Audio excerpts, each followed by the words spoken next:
Yes. And it happened to me also, ma'am. That my connection was very unstable. Good.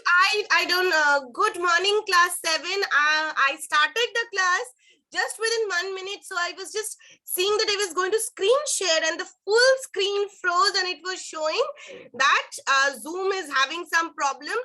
That is why you need to report the problem. I was just going to send you all a mail that this is coming in my screen. Please hold on. Let's see what is happening. That Zoom is not responding. Hopefully now this time it will not be there. So yes, desktop. Okay, 1 minute. Yes. Now, before I proceed, children, I have shared your work set, and there only I have mentioned the homework, that small homework that I have given to you all to do a small research-based activity. And I have mentioned, so within 31st Jan, all of you must Black.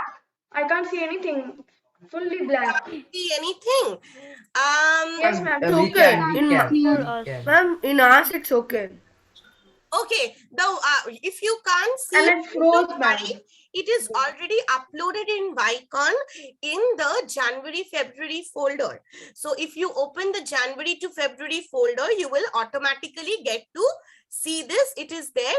Homework activity 9 gems of Akbar. You are to work on any one, okay, any one of his gems. That is why I have not made it a big project. I have kept it a small one. So you work on any one of his gems and Navaratnas, as they call. And prepare a small. Yes, ma'am. Thank you, ma'am. I got it now.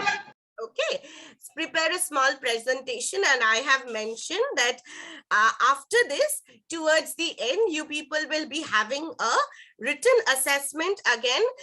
The date was asked to me in the beginning of the class. Once again, I repeat, it will be 28th of January. So this Friday, the Friday after that, it will combine Akbar, and then I will go on to Jahangir and Shah Jahan. So all So, ma'am, will you teach us Jahangir, ma'am? Jahangir? just now I said I will combine Jahangir and Shah Jahan along with Akbar, and together all three of them. Okay, ma'am. So it's going to be a combined assessment that you people will give. After that, I'll teach Aurangzeb, and then you will have an oral assessment in the month of February, combining all the rulers of the Mughal Empire. Ma'am, then Sher is not from the Mughal Empire. Sher Yes. not really directly from the Mughal Empire, I agree. And since you all have already done a small presentation and oral on him, so I will not keep Sher Shah. Rather, means Sher Shah, this much no, means the relation with Humayun. I can ask you about, the battles they fought or what was the outcome. This much I can always ask. But maybe not. Can I ask something? Ask any policy. Yes, Aryaman. Aryaman, ma'am. Oh. Tell Aryaman. Yeah, ma'am. I wanted to ask that what will we learn after this chapter? After the Mughal Empire? Then I will tell you. First, you finish this. Is that a surprise? Is that a surprise? Let's see what we are going to do. And ma'am, towards the end of the term. So I am not telling you that you. I'm not saying that you have a lot, but then yes, we will do something, a little knowledge which will help you connect with class 8. Okay, now, Ma'am, yes, please. Quickly. ma'am, what will we do of the chapter Vijayanagara and Bahamani kingdoms? Vijayanagara and Bahamani, we are not doing it now. Vijayanagara and Bahamani, all of you can give it a reading. Okay, it was when the Delhi Sultanate was going on when the Delhi Sultanate was going on, during the Tughlaq period, Khilji and Tughlaq period of the Delhi Sultanate in northern India. In southern India, there were kingdoms. One was the Vijayanagara kingdom and another one was the Bahamani kingdom. So that was, these two were kingdoms of the south. Okay. And Vijayanagara and Bahamani were two very influential kingdoms of the south, which were continuously fighting with each other. One very, Vijayanagara kingdom became very famous. It was very prosperous because of something, there was a very strong king called Krishna Devaraya, and most of you are very much aware of. Yes, ma'am. Tenali Raman. Just like Akbar and Birbal, Krishna Devaraya and Tenali Rama was a very, very famous combination of the south, exactly like Akbar and Birbal. And Tenali Rama was a courtier of Krishna Devaraya, and he was extremely clever. And Krishna Devaraya was one ruler of the south under whom the kingdom of Vijayanagara was flourishing. And do you know, there is one more fact that I can say of Bahamani kingdom. Bahamani was another kingdom which was started by, which was Muslim dominated. Okay, so Bahamani kingdoms, one interesting fact was these two kingdoms were constantly fighting, and diamond was one rare metal which was discovered in India, and there was a very famous diamond mine, and they in Kohinoor diamond. Kohinoor was definitely found from there, and also other means it was a very famous diamond mine. And In India, in South right India, now it is in England. where, for a long time, it was one main diamond mine of the world until and unless diamond was discovered in the continent of Africa. So that diamond mine was one reason why the two kingdoms have always fought with each other, along with other reasons, of course. So you find Bahamani and Vijayanagara to be very influential kingdoms of the south. You can always go and give the topic a reading. Okay, we can discuss it a little towards the end. Yes, please. Now let us continue, then I will come back. Okay, so we have read about how we have understood how Akbar became the king. Firstly, how he got the throne, and then how after removal of Bairam Khan, he made his empire strong. Which areas he captured, and then how he organized his administration into central and provincial. Then we were discussing, the effective techniques that he had devised to make the finance very strong, his economic condition through trading as well as through, agriculture. These two were the main way of earning, and it was during Akbar's time that the Europeans started coming to India. Also, I told you what is the Mansabdari system, and what is a Mansab, who is a Mansabdar, why is this system, how this was a system to manage the army. So just like we have major and colonel, and we have different ranks in the army. So Mansabdari system, the Mansab was a rank of the army, which was, higher. So the better a soldier becomes, the higher, the higher ranking Mansabdar you can be. Okay. So this was one thing. But what we were last day mainly then discussing was that he is known as Akbar the Great. Not only because of these things. See, many rulers have an efficient economic policy. Many rulers in the past have also, had a good trading policy. But we don't call them, we don't attach this phase. We don't attach this very commonly with any ruler as such.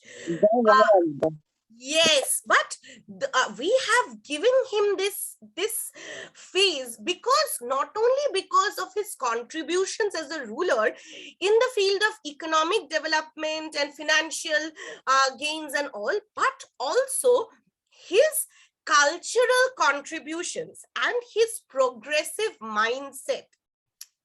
So you will, as I was telling you, he himself never went to school. He did not even know how to write his own name. Do you know that? He couldn't write his own name. He did not know, like we have A, B, C, D, that this is the basic thing. So you need to learn Hindi, E, or Bengali, Hashoy, Dirghoi, or in English, A, B, C, D, and then the letters, and then you write your name. Akbar did not even know how to write his own name, but he maintained a library with more than 4,000 books. And he had these 9 gems that you are working on. All these 9 gems and all learned people in his court. What did they do? He frequently organized discussions. Like we are discussing, we are talking, and through talking also, if somebody really pays attention, when somebody is saying something, then also you can learn a lot. And he was very, very open to discussions. He used to organize these meetings when, like a council, where many, many learned people used to discuss their knowledge, share their knowledge. And he loved learning about different cultures. See how interested he was in different cultures. He translated Ramayana and Mahabharata, which was a part of the Hindu culture, into Persian. He wanted to know about India's culture, okay, India's traditions, everything. You will find that. Children, this doesn't no, of course this doesn't excuse you from going to school. What I'm trying to say is that though he never got a chance, but he was always eager to go to school to learn. He was always extremely eager to learn, Soham. And that is something that makes him, such a, what should I say? He later on earned the title, the Great. Along with that, music. How many of you know about Tansen? Yes, ma'am, I know. Yes, ma'am, I also know. Was it? Ma'am, in Akbar's honor, he did the Raga Yes, Darbari. we composed Rag Darbari. Absolutely. Uh, Tansen's, Naga, something, it is said that Tansen was one musician who through his music could control the nature. Like Rag Darbari was composed in, to honor Akbar. It is believed that, when he sang, if he wanted, his music was so good that suppose he's singing, okay, then he can bring rain. He can, ignite fire. There are many stories. Bring dead back to life. Can bring back dead people to life. Well, that's, I don't know how much of a story it is, how much of it is real, but there is one, the Rag Malhar. I don't know if anybody is interested in music. You will find Rag Malhar. It is for bringing rain. Then there is another Rag which is for, fire, control of fire. So a lot of them. So he could control the elements of nature through nothing but music. All these people adorned Akbar's court, and all these people, used to talk, have councils, meetings, discussions, and Akbar used to learn like this. So one very big lesson that you all can learn from here, 2 things, though he was from a very, very long time ago, but there is 2 things. One is, there is no age for learning. It is not necessary that you have to get this much of education at this age. If you cross this age, you cannot never learn. No, anybody can learn at any point of time. Only thing that you need to have within you is that eagerness to learn, or that willingness that, yes, I want to learn something new. At any point in your life, if you want to learn something, if you really feel that, yes, I want to, you can go for it. And he is one person from whom you can take this lesson. Okay.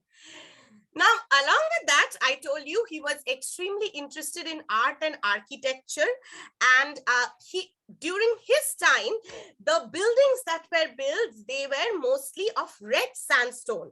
You will find this changing during Shah Jahan's time, because Shah Jahan used white marble.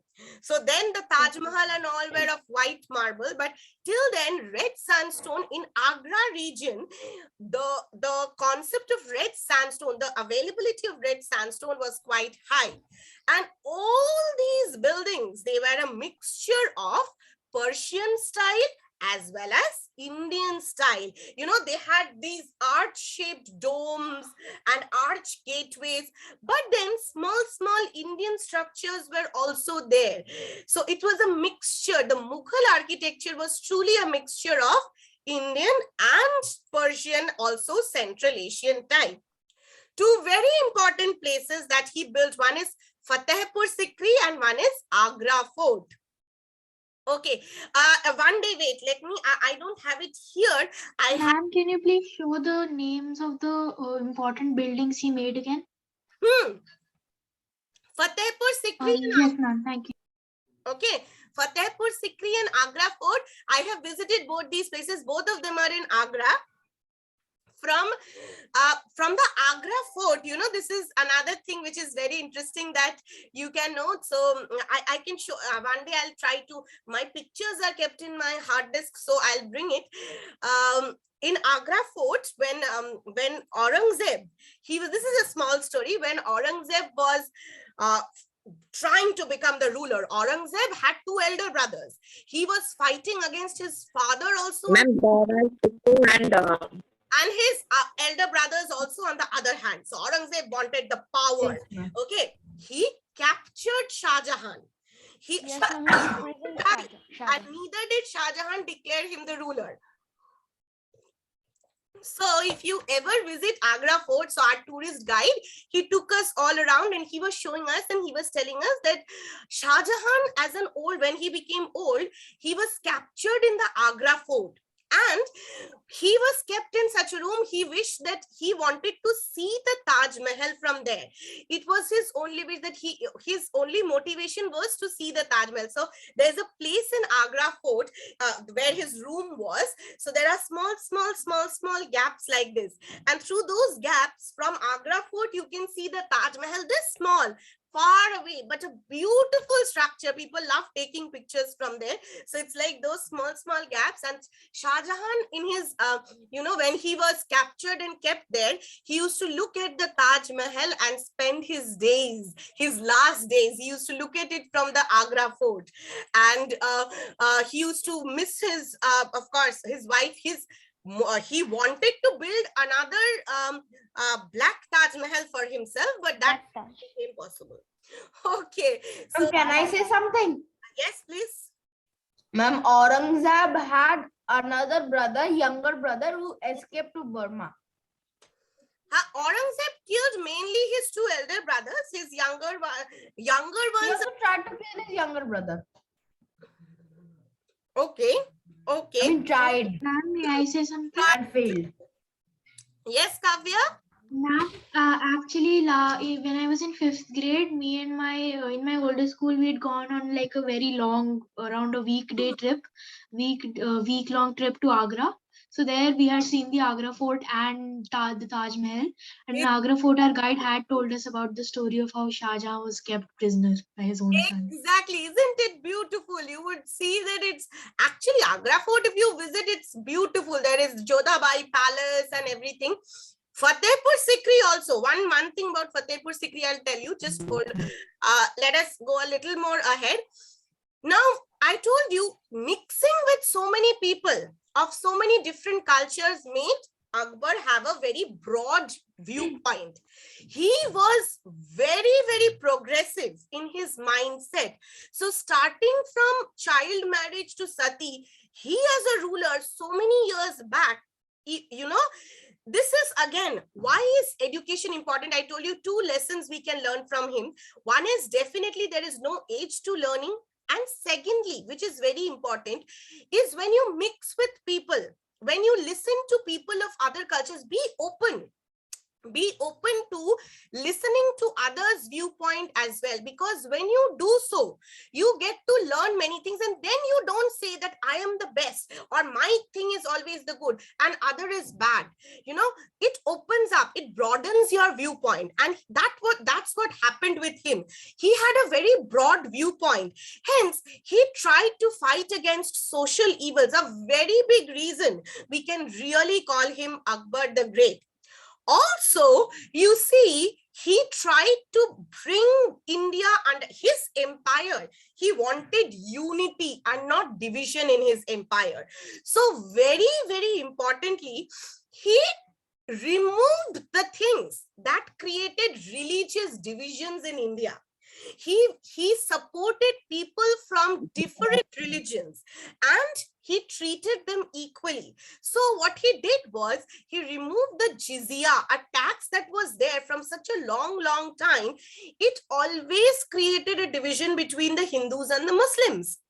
But Akbar said that no, if I am going to go to my God as Hajj, because Muslims also have a holy pilgrimage, and then we don't pay anything to the king, why does the people of a different religion need to pay a tax just because they want to go on a pilgrimage? He abolished the jizya tax and said that no Hindu needs to pay this. And this was a big step to bring equality between both the religions, that people of both religions, or rather all religions, are same in my kingdom. So another very big reason, this comes when you really, this is what true education should bring. True education never creates division, but creates unity. Okay, another thing that I would say, that see what he did, he celebrated Muslim festivals like Eid and all was always there. But since his wife was Hindu, he also respected the Hindu festivals, Rajput festivals. He allowed her to maintain her own religion. He never forced that. Earlier, even now, I'm telling earlier, even now, if one person of one religion marries another person of another religion, many times the person is forced, especially the girls, that you have to change Women. because they are coming to their in-laws house. This is the culture in India, that you have to come to your in-laws house after marriage. So if that is the case, girls are always told many times. I have seen that happen with one of my friends, that someone who used to study with me, that she married someone with of a different religion, though she did it willingly, but she was clearly told that you have to change your religion after marriage, okay, before you come to your as you are coming to now becoming a part of our family. So this happens very commonly with the girls, but he never forced his wife, and he celebrated the Rajput festivals. And here I was telling you, if you ever visit Fatehpur Sikri, you will see this. There's a thing that when Akbar was, okay, before this, I would like to also say, not only Hinduism, but also the Sikh culture. He respected the Sikh. The Sikh was a very, very strong clan. So they all also came they became together under his rule, and during that time, the Sikh, the Harmandir Sahib, the Golden Temple, it I was have been there recently, ma'am. the land where the Golden Temple is present today. Akbar gave that part of his empire, that piece of land, to the Guru Ramdas, and told him that you can build a temple for your own religion and practice your religion in that place. Hence, the land for building the Golden Temple was acquired, and the construction of the Golden Temple was started. You can understand that how much he was open and accepting towards every other religion.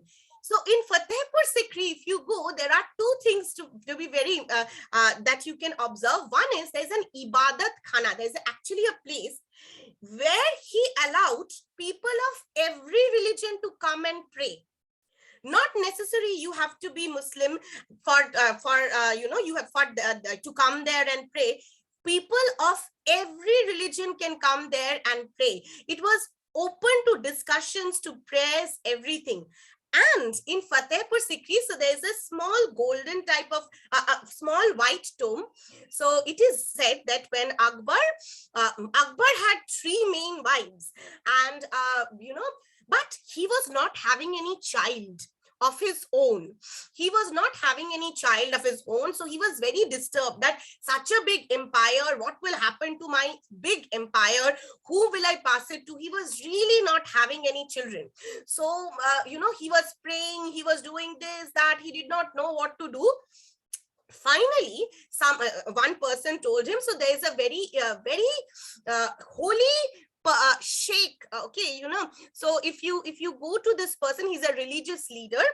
Go to this person not as a king, but someone who who needs a blessing. So take a pilgrimage to like a pilgrimage only, not really a pilgrimage, but like someone who wants something. When you really want something, so go to this person and ask for his blessing. He can bless you.